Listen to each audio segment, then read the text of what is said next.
Hello everyone, स्वागत है आप सभी का आपके अपने YouTube channel the exam tutor में। फ्रेंड्स, जैसा कि आप सभी जानते हैं कि जीके जीएस की सीरीज़ में हम कर रहे हैं आरआरबी एनटीपीसी के लिए बहुत ही इंपॉर्टेंट क्वेश्चन आंसर्स को। और इस सीरीज़ में ये हमारी 22वीं वीडियो है। इससे पहले 21 क्वेश्चन पेपर्स की वीडियोज़ मैं अपलोड कर चुकी हूँ। उनका लिंक आपको डिस्क्रिप्शन में मिल जाएगा। अगर आपने वो वीडियोज़ नहीं देखी हैं तो प्लेलिस्ट में जाकर देख सकते हैं। इन वीडियोज़ में आपको वही क्वेश्चंस मिलते हैं जो कि या तो प्रीवियस ईयर में एग्ज़ाम में पूछे जा चुके हैं या फिर जिनके पूछे जाने की पॉसिबिलिटीज़ काफ़ी ज़्यादा होती है। फ्रेंड्स, वैसे तो ये वीडियो जो है आरआरबी एनटीपीसी के एग्ज़ाम को ध्यान में रखते हुए बनाई गई है, लेकिन अगर आप किसी भी एग्ज़ाम की तैयारी करते हैं जिसमें जीएस पोर्शन एक इम्पोर्टेंट रोल प्ले करता है तो ये वीडियो आपके लिए काफ़ी हेल्पफुल रहने वाला है। तो वीडियो में एंड तक ज़रूर बने रहिएगा। तो चलिए बिना देरी करते हुए बढ़ते हैं अपने क्वेश्चंस की ओर, जिसमें हमारा फर्स्ट क्वेश्चन है, Who along with Bhagat Singh was the main accused in assembly bomb case? Bhagat Singh के साथ असेंबली बम कांड का मुख्य आरोपी कौन था? तो देखिए फ्रेंड्स, 1929 में जो है शहीद भगत सिंह के साथ बटुकेश्वर दत्त ने दिल्ली सेंट्रल लेजिस्लेटिव असेंबली पर स्मोक बम फेंका था। तो भगत सिंह के साथ इस कांड में कौन शामिल थे? तो बटुकेश्वर दत्त। आंसर हो जाएगा option D, Batukeshwar Dutt. Next question है हमारा, which Indian city is known as the city of pearls? कौन सा भारतीय शहर मोतियों के शहर के नाम से जाना जाता है? तो मोतियों के शहर के नाम से जाना जाता है हैदराबाद को। हैदराबाद को जो है द सिटी ऑफ पर्ल्स कहा जाता है, क्योंकि एक समय पर यहाँ डायमंड्स और पर्ल्स के व्यापार का ये एक अकेला ग्लोबल सेंटर हुआ करता था। और आज भी यहाँ पर पर्ल के बहुत सारे ट्रेडिशनल और हिस्टोरिकल बाजार पाए जाते हैं। तो याद रखिएगा, मोतियों के शहर के नाम से जाना जाता है हैदराबाद को। Option A will be the right answer. Next देख लेते हैं। नेक्स्ट क्वेश्चन है हमारा, which of the following term is associated with hockey? निम्नलिखित में से कौन सा शब्द हॉकी से संबंधित है? तो देखिए फ्रेंड्स, फेस ऑफ जो है, face off is related to hockey. It is use to begin every game period and play off hockey. तो याद रखिएगा, फेस ऑफ जो है ये किससे रिलेटेड है? ये हॉकी से रिलेटेड है। किक ऑफ की बात करें तो किक ऑफ जो है ये फुटबॉल से रिलेटेड है, फुटबॉल से रिलेटेड है। ऑफ साइड की बात करें तो ऑफ साइड जो है ये फुटबॉल और आइस हॉकी से रिलेटेड है। Of side body line bowling जो होती है ये क्रिकेट से रिलेटेड है, क्रिकेट से। तो याद रखिएगा, फेस ऑफ जो है ये हॉकी से संबंधित है। Option A will be the right answer. Next question है हमारा, who among the following was not a chief minister before he or she became the prime minister of India? निम्नलिखित में से कौन भारत का प्रधानमंत्री बनने से पहले मुख्यमंत्री नहीं था? तो देखिए फ्रेंड्स, इनमें से इंदिरा गांधी जो हैं प्रधानमंत्री बनने से पहले किसी भी राज्य की मुख्यमंत्री नहीं रही हैं। बाकी मोरारजी देसाई को 1952 में बॉम्बे का मुख्यमंत्री बनाया गया था। और चरण सिंह और वीपी सिंह, विश्वनाथ प्रताप सिंह इनका पूरा नाम था, ये दोनों जो हैं उत्तर प्रदेश के मुख्यमंत्री प्रधानमंत्री बनने से पहले रह चुके थे। तो याद रखिएगा, इस क्वेश्चन का आंसर हो जाएगा option C, Indira Gandhi. Next question की तरफ बढ़ते हैं। नेक्स्ट क्वेश्चन है हमारा, मक्का मस्जिद हैदराबाद वॉज कम्प्लीटेड बाय? मक्का मस्जिद हैदराबाद का निर्माण किसके द्वारा पूरा करवाया गया था? तो देखिए फ्रेंड्स, हैदराबाद में स्थित है मक्का मस्जिद, और मक्का मस्जिद का हैदराबाद में निर्माण जो है ये मोहम्मद कुली कुतुब शाह के द्वारा शुरू किया गया था। और बाद में 77 ईयर्स के बाद जो है इसको 1694 में जो है औरंगजेब के द्वारा कंप्लीट किया गया। किसके द्वारा? इसका निर्माण औरंगजेब के द्वारा जो है पूरा किया गया। Option D will be the right answer, Aurangzeb. Next question देख लेते हैं। नेक्स्ट क्वेश्चन है हमारा, which among them is the largest network in terms of area? क्षेत्रफल की दृष्टि से इनमें से कौन सा नेटवर्क सबसे बड़ा है? तो देखिए फ्रेंड्स, इंटरनेट जो है ये नेटवर्क सबसे बड़ा है। बाकी इंटरनेट वो होता है जो किसी ऑर्गेनाइजेशन या फर्म के अंदर काम करता है, किसी भी ऑर्गेनाइजेशन के अंदर ही काम करेगा, वो बाहर वर्क नहीं करता है। वैन होता है वाइड एरिया नेटवर्क और मैन होता है मेट्रोपॉलिटन एरिया नेटवर्क। तो याद रखिएगा, इसमें सबसे बड़ा नेटवर्क कौन सा है? Option D, internet. नेक्स्ट देख लेते हैं। नेक्स्ट क्वेश्चन है हमारा, dash are one of the intelligent mammals on earth? पृथ्वी पर सबसे बुद्धिमान स्तनधारियों में से एक कौन है? तो देखिए फ्रेंड्स, पृथ्वी पर जितने भी स्तनधारी हैं या मैमल्स हैं उनमें डॉल्फिन को सबसे ज़्यादा इंटेलिजेंट माना जाता है। सबसे इंटेलिजेंट मैमल्स कौन सा है, तो वो है डॉल्फिन, ऑप्शन ए। नेक्स्ट देख लेते हैं। नेक्स्ट क्वेश्चन है हमारा, इन विच year did Ole Romer measure the speed of light for the first time in the history. Ole Romer ने इतिहास में पहली बार प्रकाश की गति किस वर्ष मापी थी। तो देखिए फ्रेंड्स, 1676 में जो है प्रकाश की गति मेज़र करने वाले पहले व्यक्ति बने थे ओले रोमर। तो आंसर हो जाएगा हमारा ऑप्शन बी, 1676। नेक्स्ट क्वेश्चन देख लेते हैं। नेक्स्ट क्वेश्चन है हमारा, Indira Gandhi national centre for the arts is headquarter at. Indira Gandhi राष्ट्रीय कला केंद्र का मुख्यालय कहाँ पर स्थित है।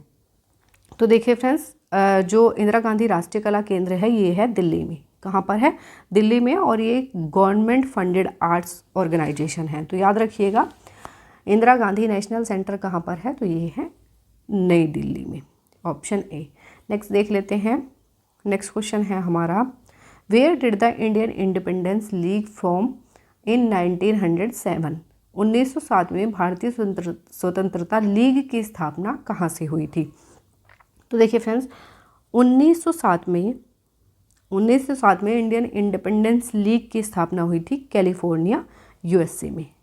कहाँ पर, कैलिफोर्निया यूएसए में जो है इसकी स्थापना की गई थी। Option C will be the right answer. और किसके द्वारा इसकी स्थापना की गई थी, तो तारकनाथ दास के द्वारा जो है कैलिफोर्निया यूएसए में इसकी स्थापना की गई थी। याद रखिएगा, option C will be the right answer, California. Next देख लेते हैं। Acid rain has pH value of. अम्लीय वर्षा का पीएच मान कितना होता है। तो देखिए फ्रेंड्स, जो अम्लीय वर्षा होती है या एसिड रेन होती है इसका पीएच होता है 5 to 5.5। तो याद रखिएगा। अब देखिए, जो 7 से नीचे के होते हैं, 7 से जो कम जिनका पीएच मान पाया जाता है वो कैसे होते हैं, वो एसिडिक होते हैं, और 7 से ज़्यादा जिनका मान पाया जाता है उन्हें क्या कहा जाता है, उन्हें बेसिक कहा जाता है। वो बेसिक इन नेचर होते हैं।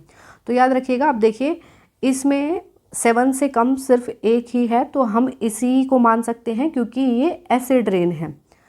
इसके नाम से ही पता चल रहा है ये एसिड रेन है। तो 7 से कम सिर्फ एक ही ऑप्शन है, तो यही ऑप्शन हो जाएगा, ऑप्शन ए, 5.5 और लेस। नेक्स्ट क्वेश्चन है हमारा, atmosphere of Venus mostly contains which of the following gases. शुक्र के वायुमंडल में निम्नलिखित में से कौन सी गैस अधिकतर पाई जाती है। तो देखिए फ्रेंड्स, जो वीनस प्लैनेट है, वीनस प्लैनेट जो है ये किससे बना हुआ है, ये बना हुआ है कार्बन डाइऑक्साइड से। ये कम्प्लीटली किससे बना हुआ है, कार्बन डाइऑक्साइड से बना हुआ है। लेकिन यहाँ पर कुछ स्मॉल अमाउंट में जो है नाइट्रोजन और सल्फ्यूरिक एसिड के क्लाउड्स भी पाए जाते हैं। किसके, नाइट्रोजन एंड सल्फ्यूरिक एसिड के क्लाउड भी पाए जाते हैं। तो याद रखिएगा, कौन सी गैस अधिकता में पाई जाती है, carbon dioxide, option D will be the right answer. Next देख लेते हैं। नेक्स्ट क्वेश्चन है हमारा, Antonie van Leeuwenhoek is famous for the discovery of. Antonie van Leeuwenhoek किसकी खोज के लिए प्रसिद्ध है। तो देखिए, माइक्रोस्कोप की खोज किसके द्वारा की गई थी, एंटोनी वॉन ल्यूवेनहोक के द्वारा की गई थी। और इन्होंने वायरस की खोज भी की थी। किसकी खोज, वायरस की खोज भी एंटोनी वॉन ल्यूवेनहोक के द्वारा की गई थी। तो याद रखिएगा, एग्जाम में ये वाला क्वेश्चन भी काफ़ी पूछा जाता है, वायरस वाला। और माइक्रोस्कोप की खोज भी किसने की थी, तो एंटोनी वॉन ल्यूवेनहोक ने की थी, option A will be the right answer. Next देख लेते हैं। नेक्स्ट क्वेश्चन है हमारा, what is the measure of temperature considered as normal in human body. मानव शरीर में तापमान का कौन सा ताप सामान्य माना जाता है। तो देखिए, बॉडी का जो टेम्परेचर होता है, जो नॉर्मल टेम्परेचर होता है, वो होता है 98.6 डिग्री फ़ारेनहाइट या फिर 37 डिग्री सेल्सियस। 37 अगर सेल्सियस में पूछे तो 37 डिग्री, और फ़ारेनहाइट में पूछे तो 98.6 डिग्री फ़ारेनहाइट। नेक्स्ट क्वेश्चन देख लेते हैं। The huge storm known as great red spot is associated with which planet. Great red spot के नाम से जाने जाने वाला विशाल तूफान किस ग्रह से संबंधित है।